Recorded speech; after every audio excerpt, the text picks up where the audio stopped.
हाय friends, मी doctor Balaji Birajdar, MD anaesthesia. बहुत सारे लोगों का क्वेश्चन है कि MD और जो DNB का डिप्लोमा निकला है वो उसमें से डिप्लोमा लेना चाहिए या नहीं लेना चाहिए, उसका क्या डिसएडवांटेज एडवांटेजेस है ऐसा क्वेश्चन है। तो MD करने के बाद आप लोगों को 3 साल का MD रहता है, तो 3 साल में आपको अच्छा खासा एक्सपीरियंस मिल जाता है। Most of the time JR1 ship में आपको बाकी काम करने पड़ते हैं, और जो मेनली स्किलफुल जो वर्क है वो JR2 से चालू हो जाता है, JR2 JR3। तो MD करने के बाद आपको 2 साल मिलते हैं स्किलफुल वर्क करने के लिए, और डिप्लोमा करेंगे तो आपको JR1 शिप में तो बाकी काम करने पड़ते हैं, ज़्यादा स्किलफुल काम करने नहीं मिलता है। तो JR2 में आपको 1 ही साल मिलेगा डिप्लोमा करने के बाद। और दूसरी बात ये है कि MD करने के बाद आप तुरंत कोई भी, अब मैक्सिमम लोग 4-5 साल तुरंत प्राइवेट प्रैक्टिस नहीं कर पाते, या प्राइवेट प्रैक्टिस में इस्टेब्लिश होने के लिए टाइम लगता है। तो उस समय में MD अपने पास MD डिग्री है तो कहीं भी कोई मेडिकल कॉलेज में अपन को SRशिप या लेक्चरशिप मिल जाती है। लेकिन डिप्लोमा अगर आपने किया तो आपको ना SRशिप मिलेगी ना लेक्चरशिप मिलेगी, और most of the time diploma वाले को as a medical officer type ही ट्रीट करते हैं, मतलब प्लेन MBBS डिग्री टाइप ही जॉब मिलता है। मतलब आपको कोई कैजुअल्टी मेडिकल ऑफिसर करके जॉब मिलेगा, या PHRHC या जो भी है मेडिकल ऑफिसर बोल के MBBS टाइप भी आपको जॉब मिलेगा। स्पेशल कोई पोस्ट जैसे SRशिप है, सीनियर रेसिडेंट या लेक्चरर, ऐसे एकेडमिक जो मेडिकल कॉलेज है वहाँ पे आपको पोस्ट नहीं मिलेगी। बहुत कम चांस है HOशिप करके पोस्ट मिला तो। लेकिन आजकल ऐसा प्रॉब्लम है कि MD वाले लोगों को लेक्चरशिप कॉन्ट्रैक्ट बेसिस पे नहीं मिल रही।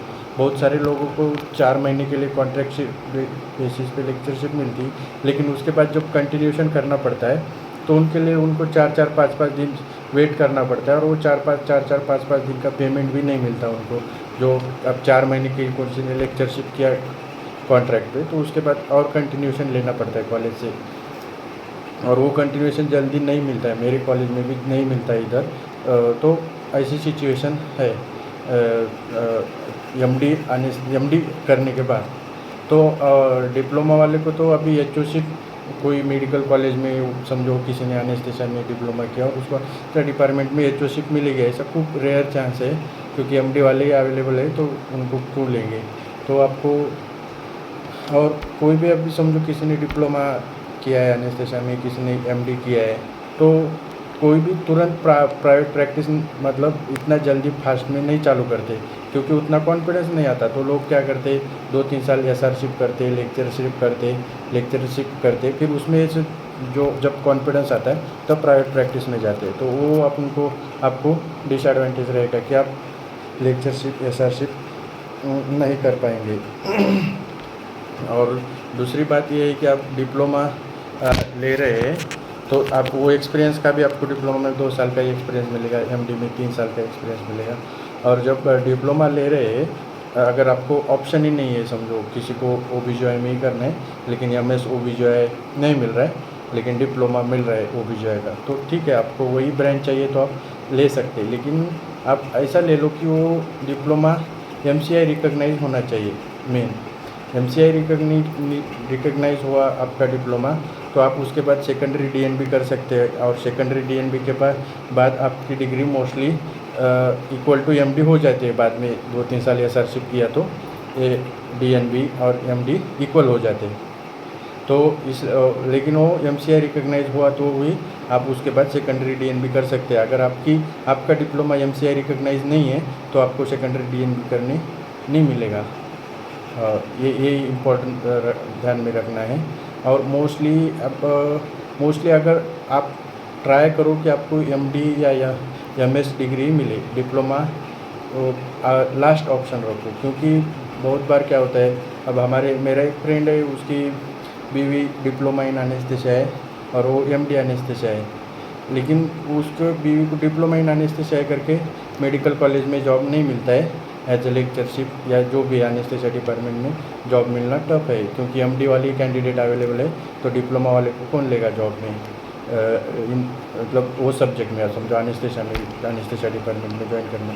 और तुम डिप्लोमा करने के बाद तुम्हारी इच्छा नहीं रहेगी कि तुम कहीं as a medical officer join करें, तो ऐसे प्रॉब्लम्स आते हैं। और बाद में परमानेंट लेक्चरशिप है या एसआरशिप है, कोई मेडिकल कॉलेज में एकेडमिकली ज्वाइन करना है, या एमडी डिग्री के जो भी गवर्नमेंट सेक्टर में भी जो भी पोस्ट रहते एमडी डिग्री वाले को हायर पोस्ट रहते वो आपको नहीं मिलेगा। आपको डिप्लोमा मतलब इक्वल टू एमबीबीएस, थोड़ा सा ज़्यादा कोई तो विशेष मेडिकल ऑफिसर मतलब स्पेशल मेडिकल ऑफिसर ऐसा कोई पोस्ट मिलेगा, इससे ज़्यादा कुछ नहीं मिलने वाला है डिप्लोमा करके।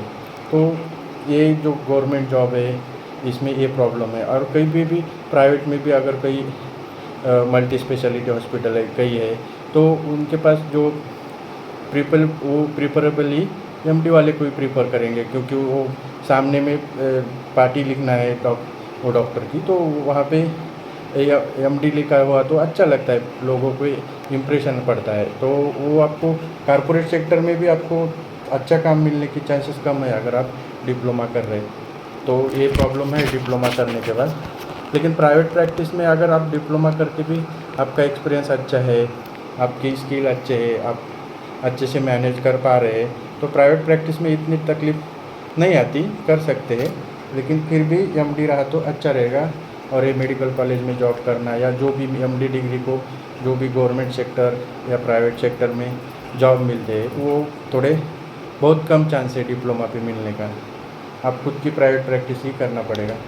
और उसके बाद आपको 2 साल का डिप्लोमा करने के बाद मोस्टली वो डिप्लोमा होने के बाद लोग, जो मैंने देखा है मेरे फ्रेंड डिप्लोमा वाले, वो 6 महीना और पढ़ाई करते और पढ़ाई करके फिर सेकेंडरी डीएमडी लेते, और फिर सेकेंडरी डीएमडी में फिर उनको JR2 और JR3 शिफ्ट करना पड़ता है। मतलब लगभग आपका 4-4.5 साल का डिप्लोमा प्लस सेकेंडरी डीएमडी में टाइम चला जाएगा। तो बेटर यही रहेगा कि आप अगर आपको एमडी मिलता है कोई भी तो वो ले लो। अगर आप ड्रॉप ले सकते हैं तो वो भी ऑप्शन आप सोच सकते हैं डिप्लोमा करने से अच्छा। लेकिन ठीक है, आपके ड्रॉप भी नहीं करना है, आपको वही ब्रांच चाहिए और आपको MCI रिकॉग्नाइज डिप्लोमा मिल रहा है तो आप ले सकते हैं। लेकिन उसके ड्रॉबैक ये है, लेकिन कोई ब्रांचेस ऐसे है कि उनका डिप्लोमा किया तो भी उतना प्रॉब्लम नहीं आएगा, जैसे DMRD है, जैसे डिप्लोमा इन DGO है, DCH है, या और भी कुछ जो भी है। ये क्रीम ब्रांचेस है, मतलब जो क्लिनिकल ब्रांचेस है, इनमें इतना प्रॉब्लम मतलब आप प्राइवेट प्रैक्टिस में भी इनमें अच्छा खासा कमा सकते हैं। तो ये वाले इसमें अगर आपको वही ब्रांच चाहिए, समझो PDC चाहिए लेकिन नहीं मिल रहा है MD, तो DCS ले सकते हैं, DGO का भी वैसा ही है।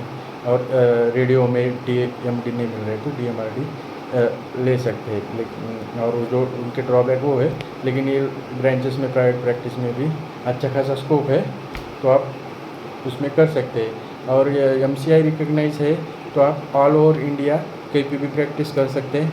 इवन आप फॉरेन में जाके भी प्रैक्टिस कर सकते हैं, डिप्लोमा रहे MD रहे कोई फ़र्क नहीं पड़ता। लेकिन आपका डिग्री डिप्लोमा जो भी है वो MCI रिकग्नाइज नहीं है, तो आप वो स्टेट में जो कर रहे हैं वो स्टेट छोड़ के दूसरे स्टेट में भी नहीं कर सकते।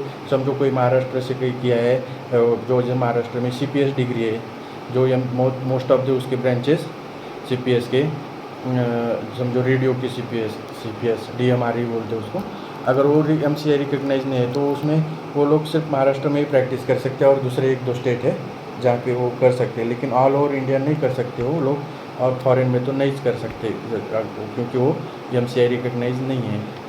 तो ये दूसरा एक ये है सोचने की बात कि आपका वो डिप्लोमा MCI रिकग्नाइज होना चाहिए। MCI रिकग्नाइज हुआ तो आप all over India and all over world कहीं पे भी प्रैक्टिस कर सकते हैं। लेकिन MCI रिकग्नाइज नहीं है तो आपको बहुत टफ जाएगा। और बहुत सारे मैं देखा हूँ कि लोग डिप्लोमा करते, डिप्लोमा के बाद परमानेंट ज्वाइन होते 10 और बाद में इन सर्विस बाद में MD डिग्री के लिए आते हैं। मतलब देखो कोई किसी ने डिप्लोमा किया है 10-15 साल, वो ये परमानेंट जॉब कर रहा है एज ए मेडिकल ऑफिसर, उसके बाद भी उसको ज़रूरत पड़ रही कि उसके नाम के सामने एमडी चाहिए, इसलिए वो बाद में इन सर्विस वही सब्जेक्ट में एमडी करने के लिए आता है। जैसे मेरे ही डिपार्टमेंट में एक आया है बंदा जिसने डिप्लोमा किया एनेस्थीसिया और उसके बाद एमडी करने के लिए इन सर्विस थ्रू आए। तो इतना स्ट्रगल भी करना पड़ सकता है डिप्लोमा करने के बाद, क्योंकि आदमी सेटिस्फाई नहीं होता है डिप्लोमा करने के बाद। तो ये ड्रॉबैक है उसका। और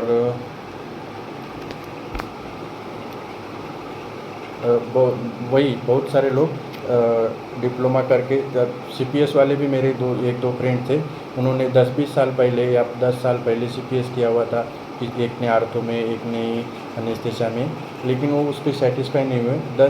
फिर 10 साल उन्होंने परमानेंट जॉब किया गवर्नमेंट में, और उसके बाद इन सर्विस एमडी लेने के लिए उन्होंने आर्थो और एमएस आर्थो या एमडी के लिए ज्वाइन किया, और वो भी 10-20 साल बाद। मतलब ऐसा है। तो ये डिप्लोमा के ड्रॉबैक है।